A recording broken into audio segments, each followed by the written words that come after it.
And hello, welcome to our today's intermission. And today, as this wonderful picture shows, we're going to be talking about gastropods.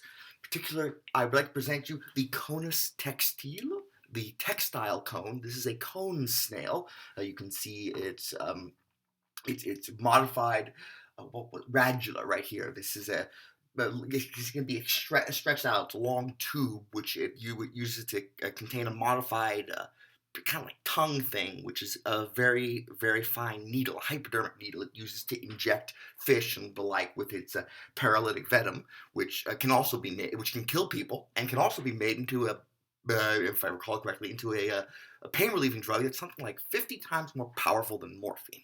So unlike the hummingbird related intermission before, this is a bit more mathy in flavor. These snails have been collected for centuries due to their beautiful shells, as you can see right here, and there's actually something interesting going on. So, Stephen Wolfram, you may have heard of him, the guy behind Wolfram Alpha and all that lovely Mathematica and that lovely website. He created a bunch of cellular automatons, which he called rules. This is Rule 30, and it's a simple cellular automaton which takes a given cell as its input, and then depending on the three cells behind it, it will then generate a new input according to this rule. This is the first few iterations of it, and if you let it go out further, we get this pattern. This is, I believe it's like 256 rows or something. That is, if you look back, it's eerily similar. And one of the reasons that's suspected for this is that the biological process that the snail uses to form its shell by accreting polymer and polymerized aragonite in a polymer matrix, it obeys the law of cellular automaton, and so this is an example of something that you wouldn't be able to model using Turing's idea of diffusion reaction systems. However, there's even a connection to Collatz. This is the chaos triangle, as I like to call it. What you see going from left to right, the nth row of this is the digits of the powers of 3 in binary. So and black pixels represent ones and white pixels represent zeros. So if you starting from the 1, this is 1, then 3, then 9, then 27, etc., and they're all shown in binary. So that's neat.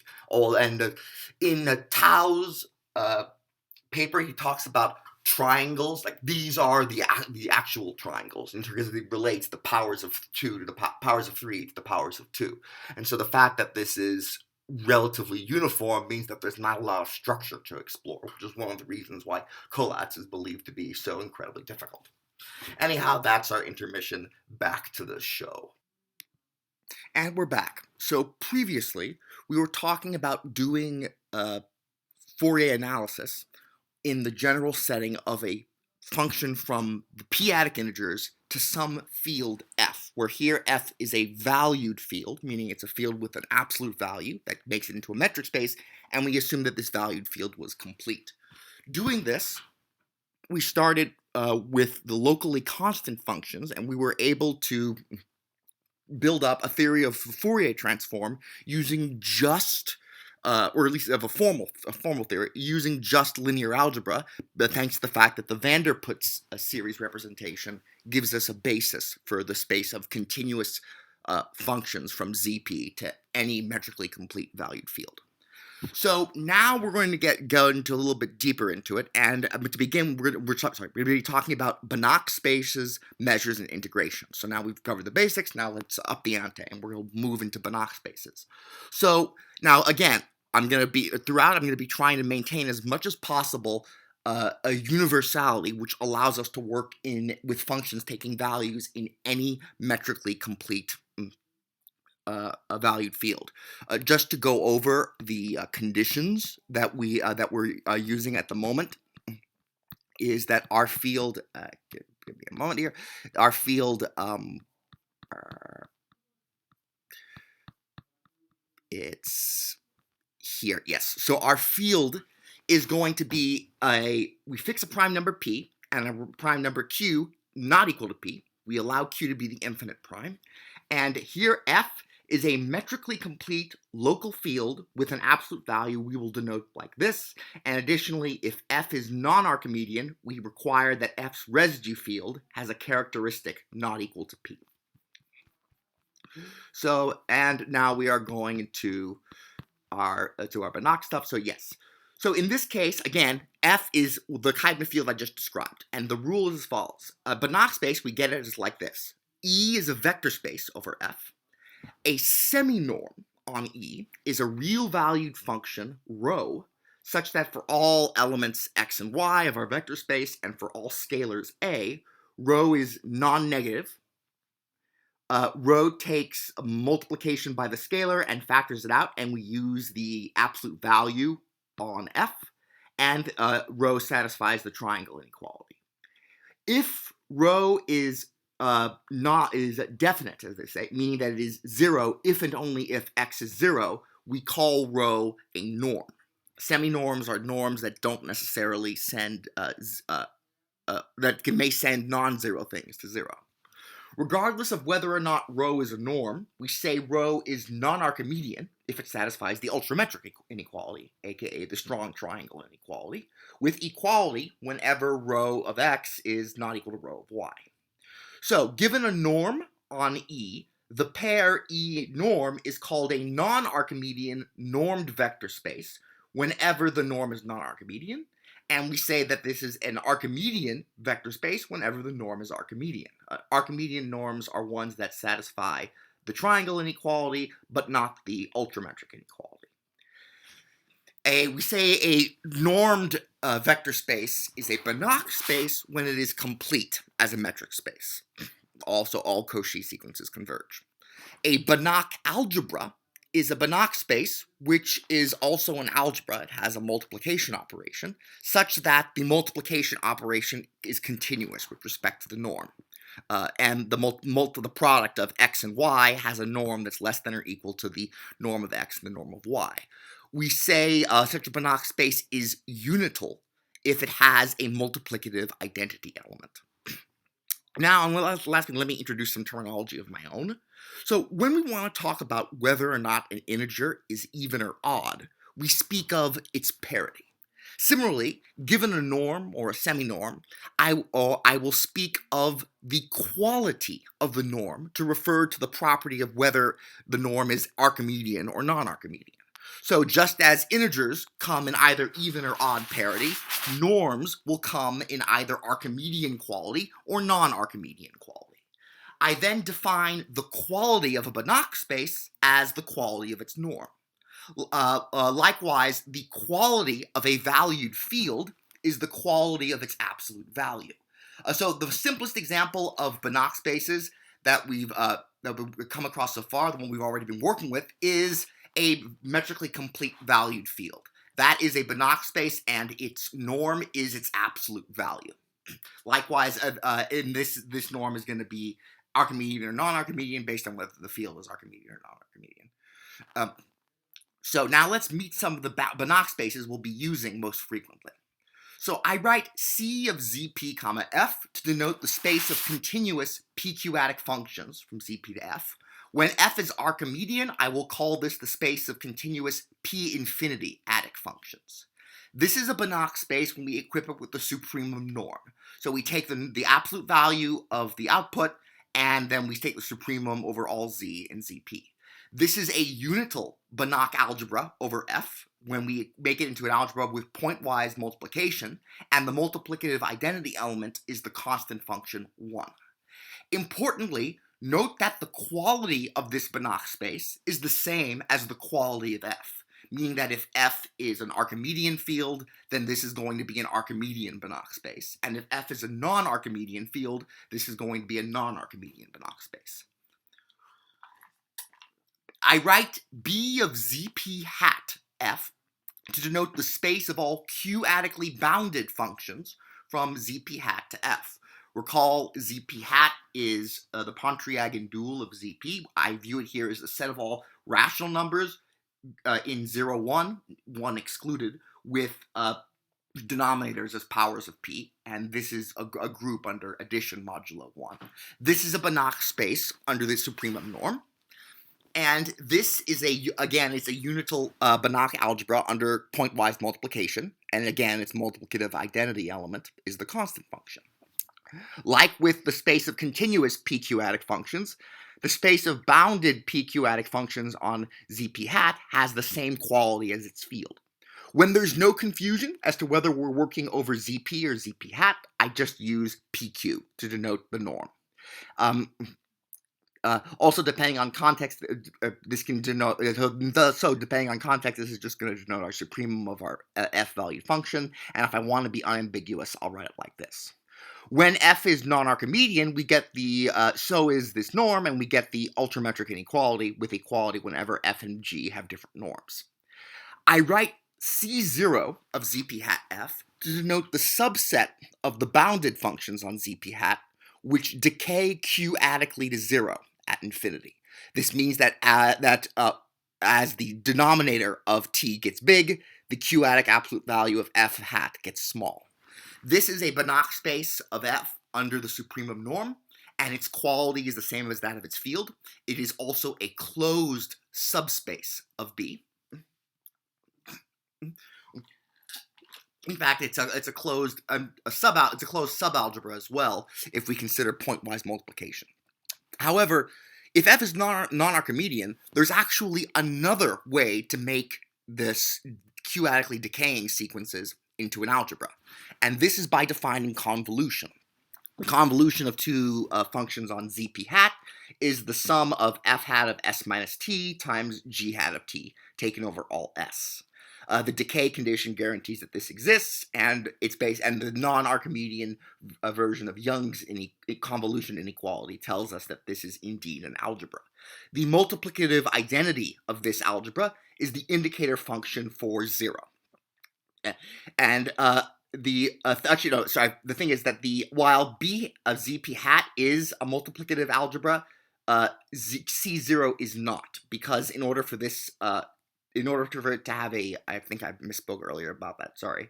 So in order for an identity element to exist in Z0, we need for this to be true for all for all G, if F is the identity element, and so that forces F hat to be 1 for all T, and that's an element of B, which is not an element of C0. So the convolution algebra on C0 is unital, but the multiplication algebra is non-unital.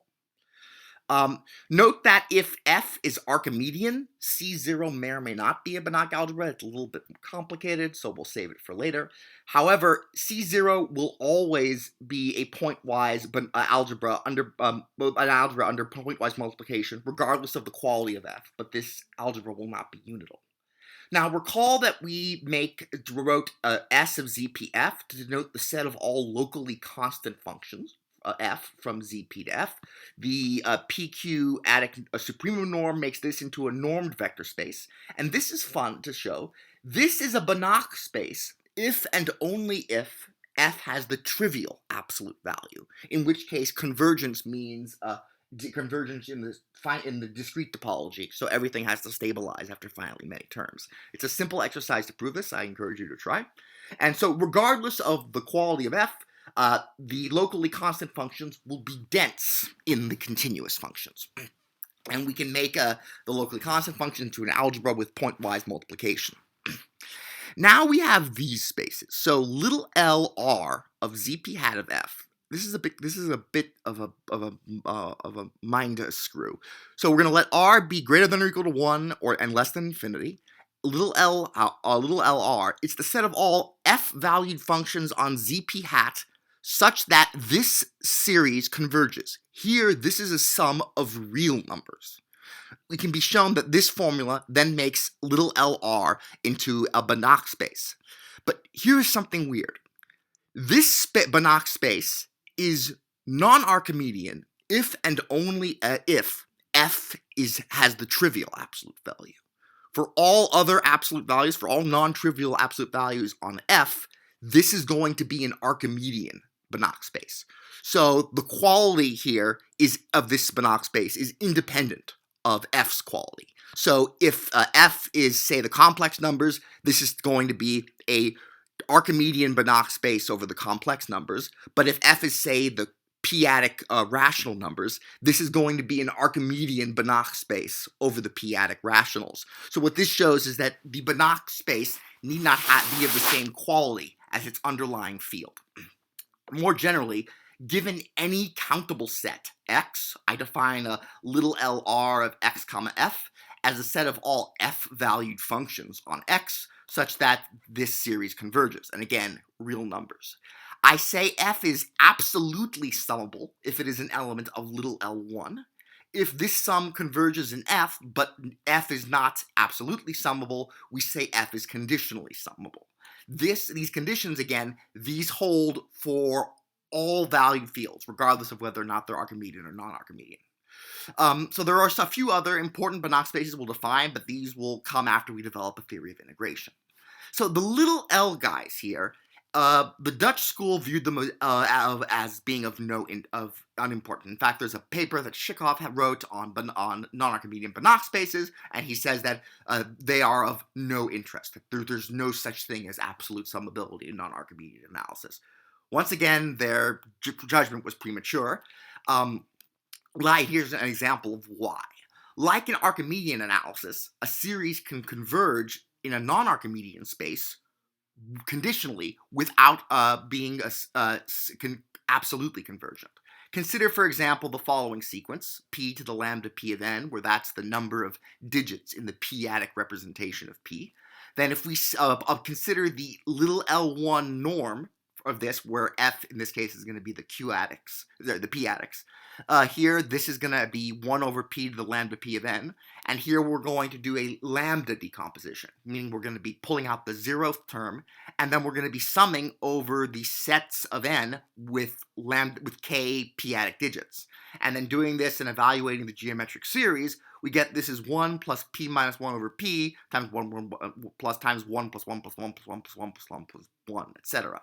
This diverges in the topology of the reals and in the topology of the p-adics. And so this sequence is not in L1 on N0 QP. Nevertheless, since this series p-adic absolute value, the terms go to 0, this series does converge p-adically. So this is a p-adic series which converges p-adically, but only conditionally, because the absolute value doesn't sum.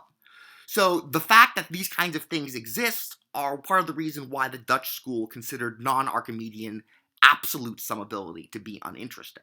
In the Archimedean context, the distinction between conditional and absolutely convergent series is really important because it captures the incredible importance that cancellation has in classical analysis. The one way to think about the difference between Archimedean and non-Archimedean fields is that in an Archimedean field, distances add up. In fact, whereas in a non-Archimedean field, they don't. In fact, you can prove that an absolute value on a field is non-Archimedean if and only if 1 plus 1 has an absolute value less than or equal to the absolute value of 1 itself. And again, it's a fun exercise to do. And so because of this, while cancellations can occur in the non-Archimedean context, it's in some ways it's both more subtle and in other ways less. In an Archimedean situation, like say we have -1 to the n over n, the positive terms and the negative terms cancel each other out. And the fact that the positive terms and negative terms both roughly grow at the same rate, they're able to cancel each other out and give something meaningful. However, in the non-Archimedean context, cancellations are much wackier. In order to get a cancellation, you need to add a term with the same absolute value as the term you want to cancel. If you don't do that, nothing changes. So if you have a term of p-adic absolute value p squared, then I can add any p-adic integers I want to that, but it won't change its absolute value. So that's part of this. It makes the issue a bit weirder. And nevertheless, that's not a reason to want to just dismiss the absolute summability as uninteresting. And there's a number theoretic reason to want to care about this. The reason why this series converges p-adically conditionally, but not absolutely, is because although the powers of p decay to, I should say decay to infinity, even though this exponent tends to infinity, the failure of this series to converge absolutely is because the increase of the exponents doesn't occur quickly enough. So what the distinction between absolute summability and conditional summability in the p-adic context tells us is about the growth rate of the powers of p. And in my PhD dissertation, I showed that you can use this to make a power series type estimates, like with Cauchy's inequality, but in a non-Archimedean context for rising continuous functions like chi q. Now we'll introduce measures. So interestingly enough, both Shikoff and Van Ruige explain this in their books. But interestingly enough, the classical approach taken in Lebesgue integration doesn't work here. So just earlier today, as I was preparing the script, I was going through Gerald Follin's Real Analysis book just to review and check things out. And in the beginning, he defines a measure as a function from sets to the non-negative real numbers with the property that the sum of an empty set has measure 0, and the measure of a countable union of sets is less than or equal to the sum of the measures of the individual sets in the union. And that's a purely axiomatic way to characterize measures. I don't like that kind of purely axiomatic approach. And ironically enough, it actually doesn't work here in the non-Archimedean case. It involves, long story short, the reason why is because point masses in a non-Archimedean measure theory are problematic. So what we're going to do is we're going to use the linear functional approach. So I write C of ZPF prime to denote the continuous dual. This is the space of all continuous linear maps from continuous functions to the field. I call elements of this space a p-q-adic measure, and if f is Archimedean, I call them p-infinity-adic measures. Given a measure, I write this to denote the image of f under mu. We can recover the interpretations of measures as functions of sets by defining the measure of u to be the integral of the indicator function of u. The problem here is, technicalities, is that the standard sigma algebra of Borel sets, while that gives you nice measures when their measures take values in Archimedean fields, it does not give you nice values for your nice measures when your measures take values in non-Archimedean fields. As a rule, the families of sets that aren't measurable with respect to a non-Archimedean valued measure is generally there's going to be fewer of them than the sets that are measurable with respect to a real or complex valued measure. So as in the classical case, we can equip this space of measures with a norm. This is the total variation norm, and it's defined as it's the supremum of the q-adic absolute value of mu of u, where u ranges over sets that are compact and open. So just to make sure everything is clear, mu of u is, or mu in this case, this is something which accepts a set and produces a non-Archimedean quantity, a q-adic quantity as its output. And then we define the norm by using the supremum of the q-adic absolute value of this. So this is a supremum of real numbers. In particular, this is just easy. This is equal to the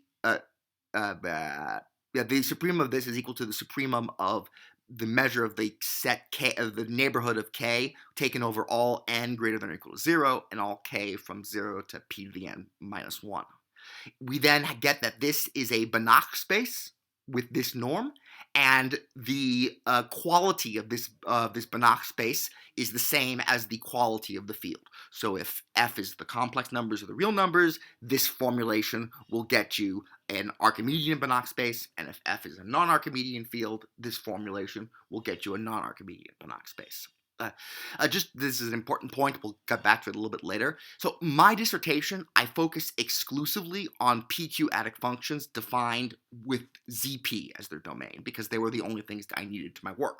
However, the work, this subject, it can be extended almost verbatim in the classical way, in the classical case, to studying functions on QP, the field of fractions of ZP. And I've been working on that on the side, getting out the details, but it's a bit slow going. I've gotten the basics done, though. I intend to publish a separate account of the PQ-adic analysis over QP at some later date. So, as a consequence of this definition, we then get the triangle inequality for integrals, which is that given a function, f, that's continuous, and a measure mu, the q-adic absolute value of the integral of f d mu is bounded by the norm of f times the total variation of mu. And again, this formula works in the non-Archimedean case and the Archimedean case. Likewise, once we have a measure, we can get a new measure by multiplying it by a function. So given a continuous function. So given a measure d mu, we define the measure g times d mu as the measure which sends a given continuous function f, and it outputs the mu integral of f times g. In a fancy terms, this is to say that CZPF prime has the structure of a CZPF module. In particular, the bilinear map, which accepts a continuous function and a measure, and outputs the measure obtained by multiplying the continuous function by the measure. This is continuous, and we have that its total variation is less than or equal to the norm of g times the total variation of mu.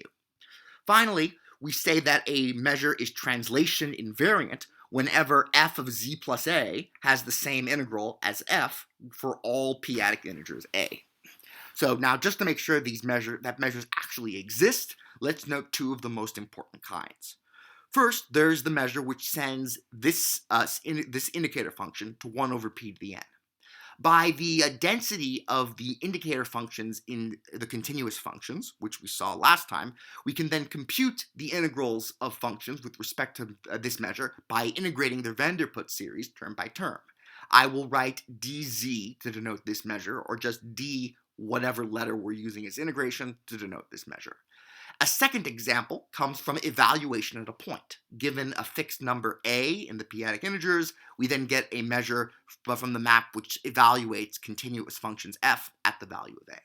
So pretty much everything that we can do in PQ-adic analysis comes from the following theorem. This is the existence and uniqueness of the PQ-adic Haar probability measure. The measure dz, which evaluates this to have size 1 over p to the n, is the unique translation invariant PQ-adic measure normalized to the condition that if the integral of zp over the respect to the measure is 1.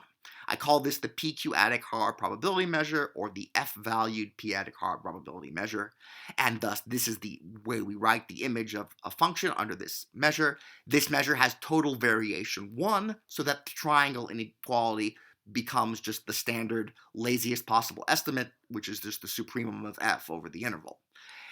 Now, moreover, we have a Riemann sum formula, and as well as the term-by-term formula in terms of van der Put series. And this Riemann sum formula, it's the average of f over from as n ranges from 0 to p to the n minus 1, and the limit converges in f, and the limit converges in f. What's really cool about this proof is that this here, it works for both metrically complete non-Archimedean valued fields and metrically complete Archimedean valued fields. All we need is that if the field is non-Archimedean, its residue field has characteristic different from p. And the proof, as you'll see, it's slick, and really it's just algebraic. So first, let mu be translation invariant, and suppose it's normalized so that the p-adic integers have a measure of 1. Translation invariance forces this to be equal to 1 over p to the n for all k, because translating this set left or right by is that, and so this also holds in the case where f has positive characteristic, because we assume that such an f has a residue field whose characteristic is not equal to p. The characteristic of f is not equal to p, so the division by p isn't a problem. So this follows by translation invariance. The fact that if we add once we know that one of these things is 1 over p to the n, if we add or subtract another integer in this set, we're going to end up with another one of these, a different indicator function for the same level sets, and so they all have to have the same measure. So since this set, as we saw, is dense in our continuous function space, this makes our Banach space separable, meaning that it contains a countable dense subset.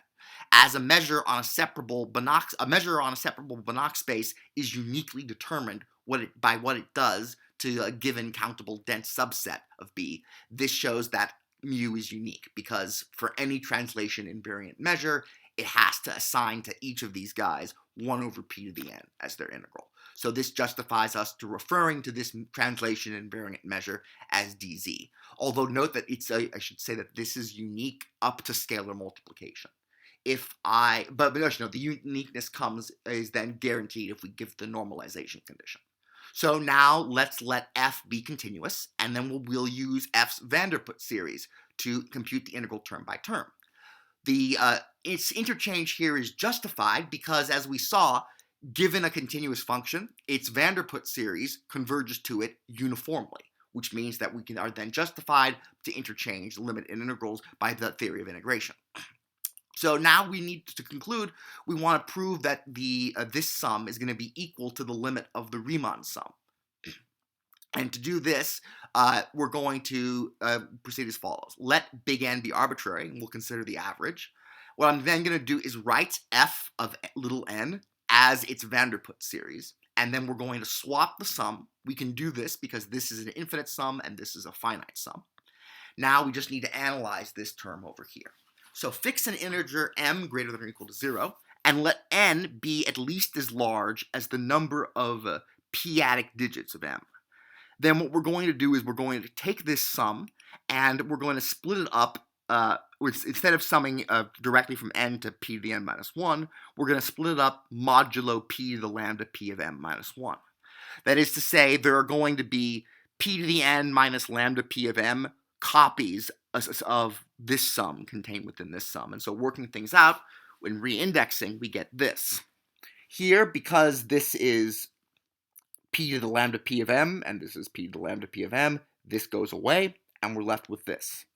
Here, it's like we saw in the first episode, we're summing, because m is an integer, there's going to be a unique integer in this range, which makes this thing true. So then there's only 1, so this is going to be 1.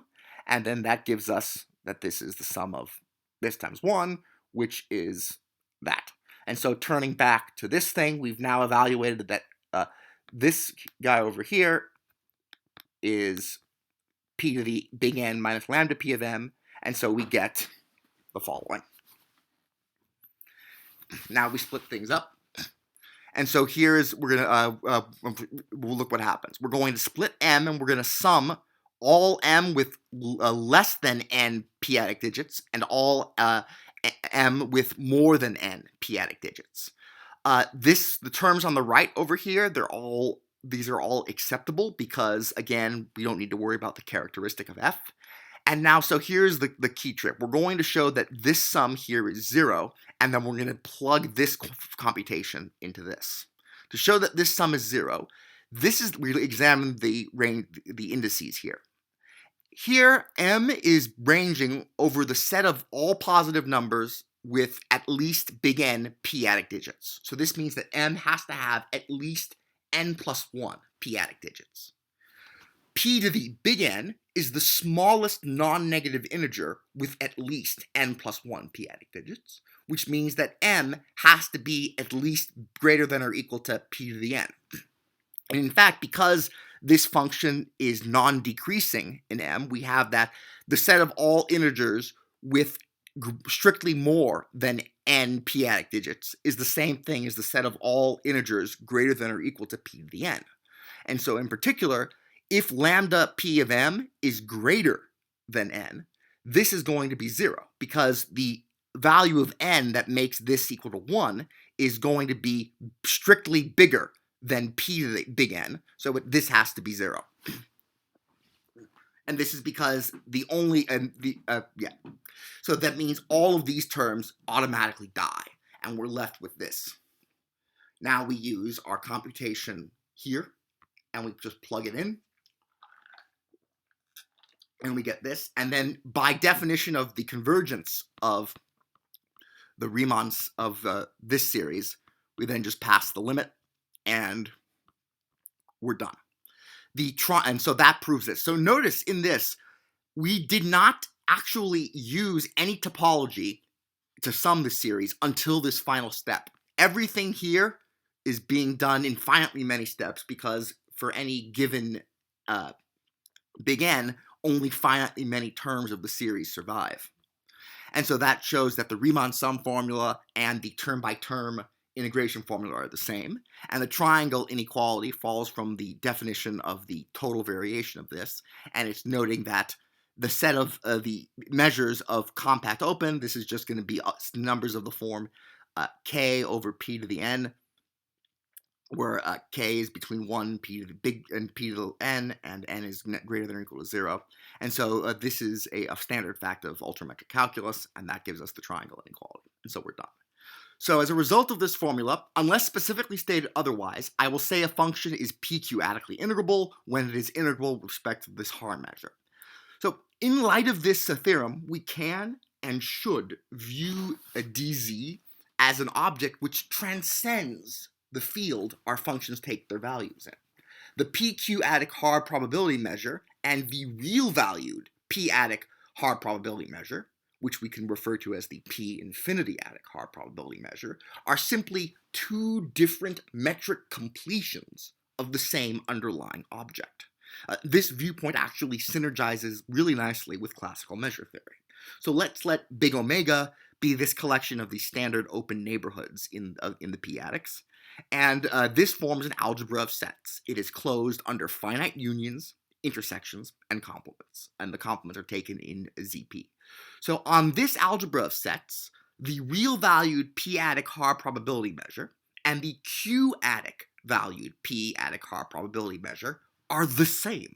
Indeed, the space of functions representing these sets is precisely the space of f-valued locally constant functions. This is the locally constant functions on ZP. So as from then this just reflects what we saw before, is that once we're working with the locally constant functions, we can go to any field we want by just extending scalars. So what happens is the real and the non-Archimedean and Archimedean Haar probability measures agree on this set. It's only when we add in more sets to expand this to get a sigma algebra, that's when the distinctions emerge, and that's when we get a difference between the q-adic valued measures and the real or complex valued measures. So the moral is that provided the characteristics are compatible with p-adic integration, field-dependent distinctions emerge only when we do operations with infinitely many steps. So now that we've defined our integration, so again, this is literally, it's all the formulas you're ever going to need are these two right here. We can now define in spaces of integrable functions. So this is going to be the continuous analog of the little l to the r spaces that we saw earlier. So here let r be greater than or equal to 1 or less than or equal to infinity. Then LR of ZPF is the set of f-valued functions on ZP such that this non-negative real-valued function is integrable with respect to the real-valued Haar probability measure. And then we get that this usual norm formula gives us our norm.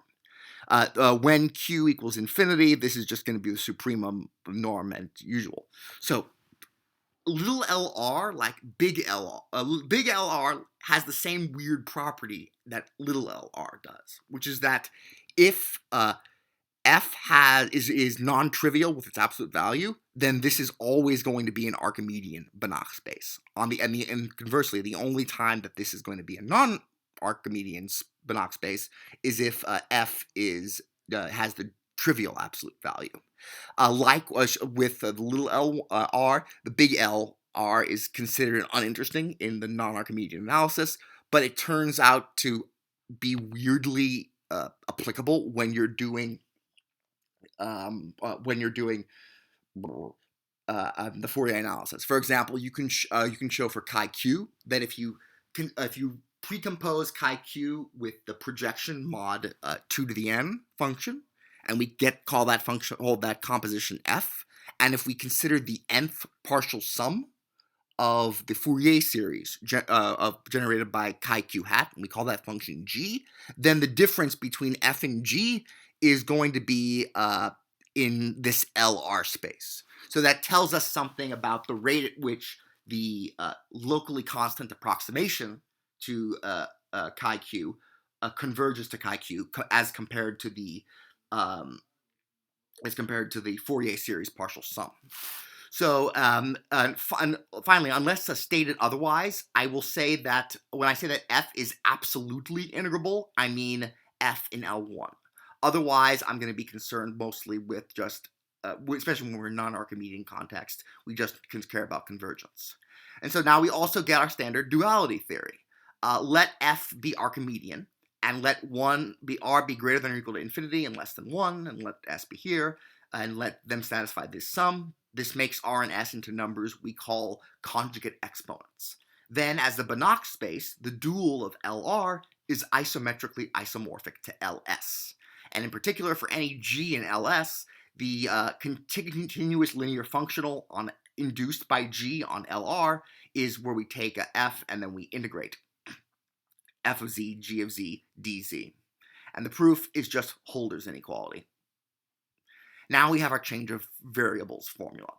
This is the integral of f of az plus b is equal to 1 over the q-adic absolute value of a times the integral of f over azp plus b. Again, this formula works for both for the Archimedean case and the non-Archimedean case. And we have a decomposition formula, where if we are integrating a function over zp, we can write this as the sum of the integrals over the cosets of p to the n zp, and then we can rewrite this integral by multiplying by its indicator function. Moreover, if f is constant on this, we then have that its integral is c over p to the n, and all these integrals are straightforward.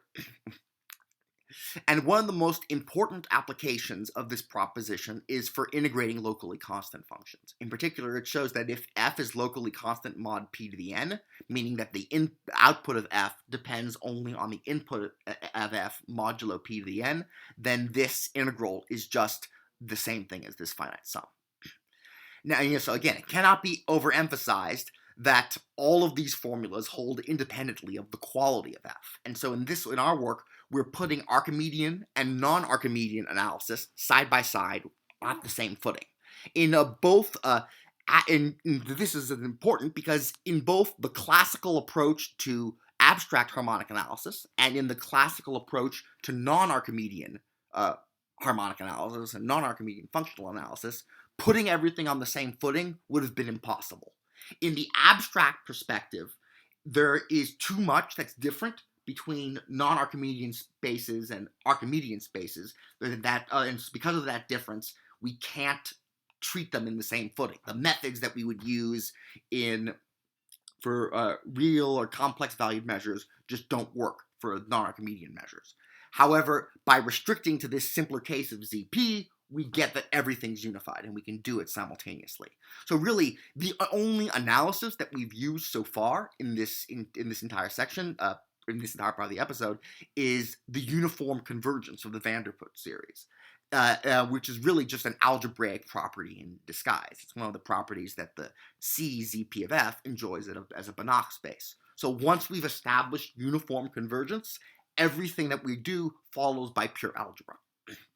So again, differences between the Archimedean and non-Archimedean cases only arise when we start doing more detailed analysis of our formulas. Case in point, and this is one of the most traumatic and awful things about PQ-adic analysis, is that the triangle inequality is horrible. So like literally where is it? Yes, this is the best that we have in the non-Archimedean case. This is the best integral estimate that you're going to get. And likewise, for the Haar probability measure in the non-Archimedean case, the soup estimate is basically the only estimate. And the reason why is because and this is another reason why the Dutch hated absolute summability and absolute convergence, is that if you want to consider, if f is non-Archimedean and you want to consider the q-adic absolute value of the integral versus the integral of the q-adic absolute value, there's no relation between these two quantities. You can pick functions f such that this quantity has any desired relation to this one. In fact, the example is almost stupidly simple. So let's consider the indicator function of the set of z congruent to 0 mod p, and now let a be any rational number. Integrating this, we have that its integral is a over p, and so the q-adic absolute value of the whole thing is the q-adic absolute value of a over p. On the other hand, note that if we take the absolute value of the inside, because this is always going to be 1 or 0, this is the same thing as the q-adic absolute value of a times the indicator function. And so if we integrate the absolute value, we get this. The integral, so the absolute value of the integral is the absolute value of a over p, but the integral of the absolute value is the absolute value of a over p. Choosing a equals 1, and if p is not equal to q, this will then evaluate to 1, but this will evaluate to 1 over p, and so the absolute value of the integral is then strictly greater than the integral of the absolute value. This is very traumatic. Also, it means that all of our pretty convergence theorems from Lebesgue theory, they suck. So all we have is uniform convergence. So combining our previous results, we then get what I like to call the fundamental theorem of p-q-adic analysis. I mentioned this in episode 1. So let f be non-Archimedean. Then the following are equivalent. F is continuous. F is integrable. F has a unique Fourier transform in our inverse sense. F has a Fourier series representation which converges uniformly in the metric completion of the algebraic closure of F, and F hat decays to 0. So it is easy to miss that the really profound implications occurring here, particularly between the equivalence of 1 and 2. So in classical analysis, we have to drill it into students that when you are integrating a real valued function, if you change the value of the function at a single point, the function's integral remains the same. This is no longer true in the non-Archimedean case. Indeed, changing the value of your function at a single point, not only does it change the value of the integral, it makes the function fail to be integrable in the first place. Just more fun consequences. I will say a set is p-q-adically measurable if its indicator function is integrable. As a result of corollary 8 of this guy, note that when f is non-Archimedean, any set consisting of a single point fails to be measurable because the indicator function of a singleton is not continuous. From this, it follows that when f is non-Archimedean, the only finite subset of ZP, which is measurable, is in fact the empty set. So, and now just as a remark, we could potentially give even more streamlined and unified approach to all this stuff if, in the spirit of our inverse definition of the Fourier transform, we restricted our attention to those f's whose Fourier series converged, which is those f's whose f hat are in C0, when f is non-Archimedean. On the other hand, when big F is Archimedean, things are a bit more subtle. On the one hand, we could consider the Wiener algebra. We'll talk about this more in episode 5. I write this as W of ZP. This is the space of all complex valued functions on the p-adic integers whose Fourier transforms are absolutely summable, and is a norm, and it's an algebra under pointwise multiplication and it's a Banach algebra when we equip it with the norm which takes F and outputs the L1 norm of F hat. So on the one hand, we could choose this as our space of functions to work with. That's one decision. But the other alternative that we could do is to choose F as a space of all functions whose Fourier series converge uniformly rather than absolutely. When this would completely coincide with the inverse definition. Because remember, our inverse definition, we defined it that our Fourier series had to converge uniformly rather than absolutely. And this is because again, it's weird. In the non-Archimedean context, uniform convergence can occur without absolute convergence. And in fact, unfortunately, this can also occur in the Archimedean context. I recently discovered on Wikipedia that there is in the 1980s, it was discovered there's an example of a periodic function, complex valued, whose Fourier series converges uniformly, but not absolutely. So in terms of trying to find the big generalizations, it's an interesting question of we'll use the non-Archimedean Wiener algebra, no problem. That's just C0 when big F is non-Archimedean. But when we're doing things with Archimedean functions, the question remains: do we want to use the Wiener algebra of complex valued functions with absolutely summable Fourier transforms, or do we want to use the space of functions with uniformly convergent Fourier series? Can that space even be made into an Archimedean Banach space? I don't know.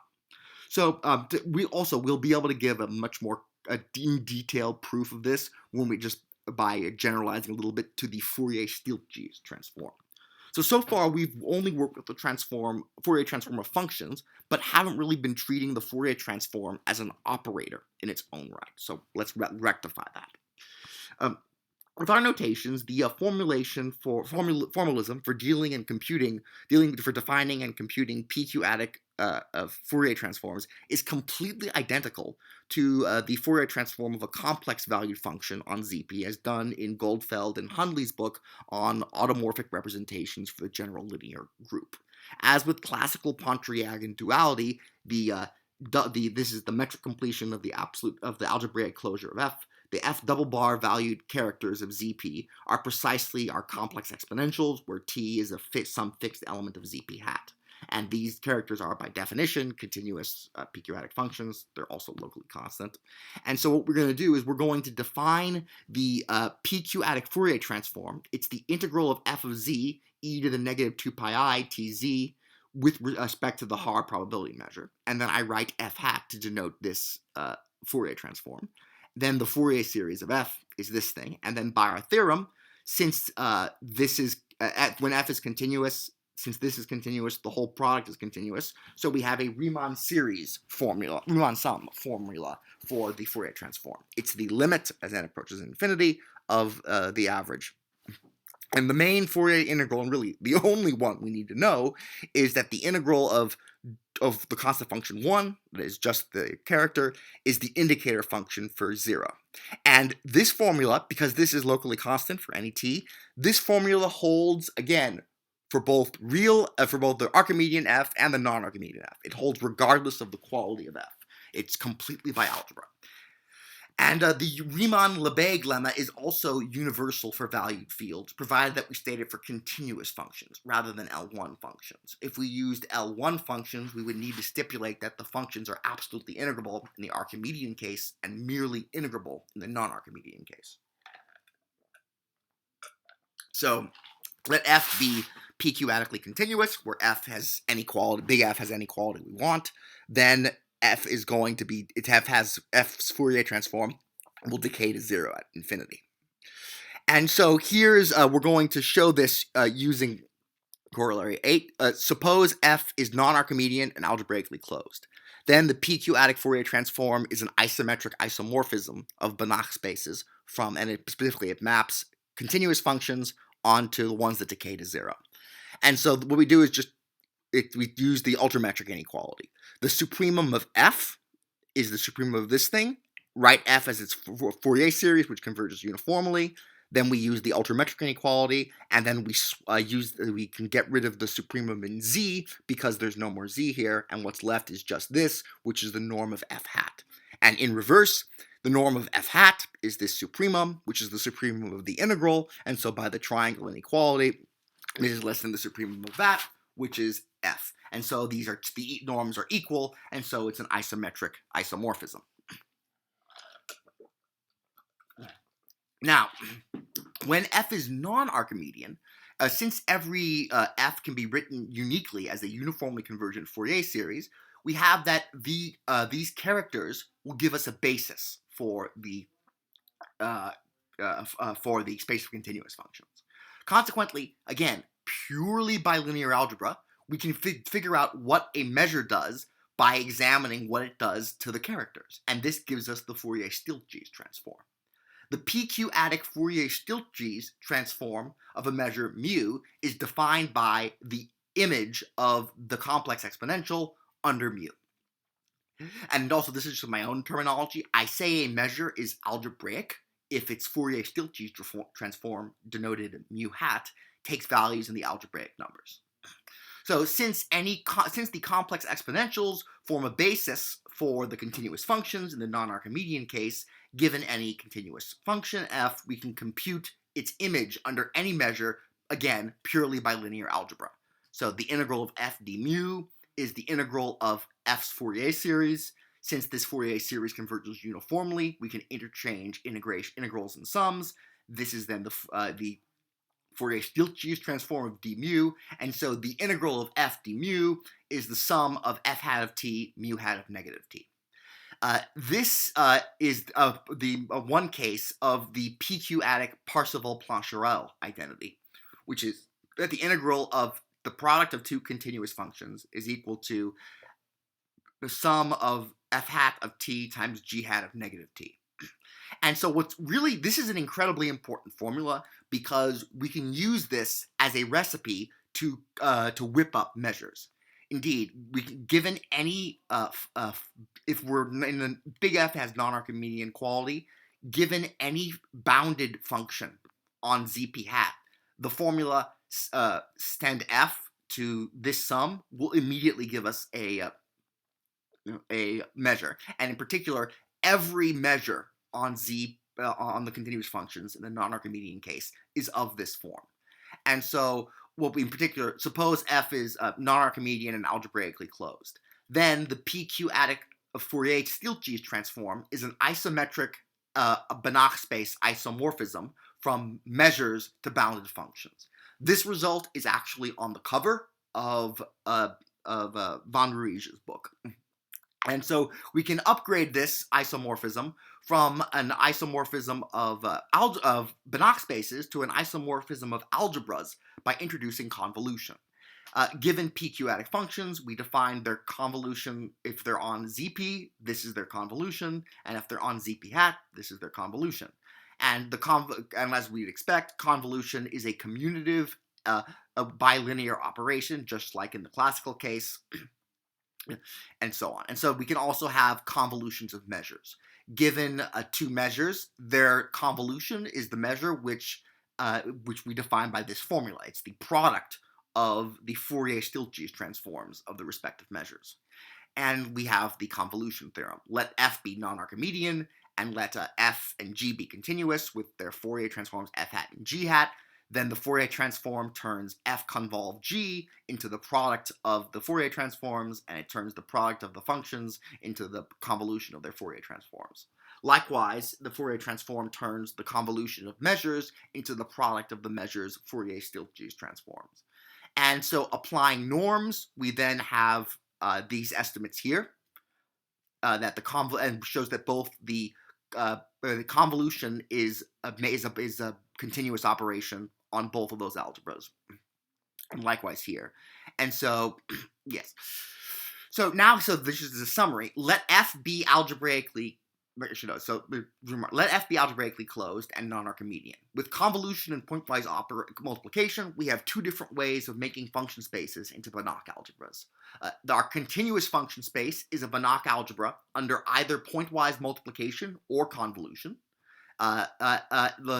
And C0 is also an algebra under pointwise multiplication and convolution. Here's how I denote them. This algebra is unital. This algebra is is this one unital? No, this one is not unital because its identity function is the Dirac delta. This identity is not unital, and this one is not unital, but this one is unital. We can also make this into a Banach space, again, by convolution, and Banach space on multiplication, not under convolution. So in summary, what we have is as follows. Let f be non-Archimedean and algebraically closed. Then the PQ-adic Fourier transform is an isometric isomorphism of these unital Banach algebras, these non-unital Banach algebras, and then the Fourier-Stieltjes transform is an isometric isomorphism of these unital Banach algebras. And so, yes, there. So just to go over briefly for Theorem 8, I give the proof in detail in my dissertation, but just to go over how we do it, what you do is you first use the van der Put series. This shows that continuous functions are integrable, and then likewise, the integrability of the function, it then forces the convergence of this sum, and because this converges q adically, and because p is not equal to q, that forces the van der Put coefficients to go to 0 q adically, which then forces the function to be continuous. So that's continuity implies integrability, and then the rest of these things are just done by using, as we did in the previous video, we just take the indicator functions in the van der Put basis and we express them as Fourier series and then swap the sums. And in the next episode, the next part of this episode, we're going to cover some fun applications of this stuff.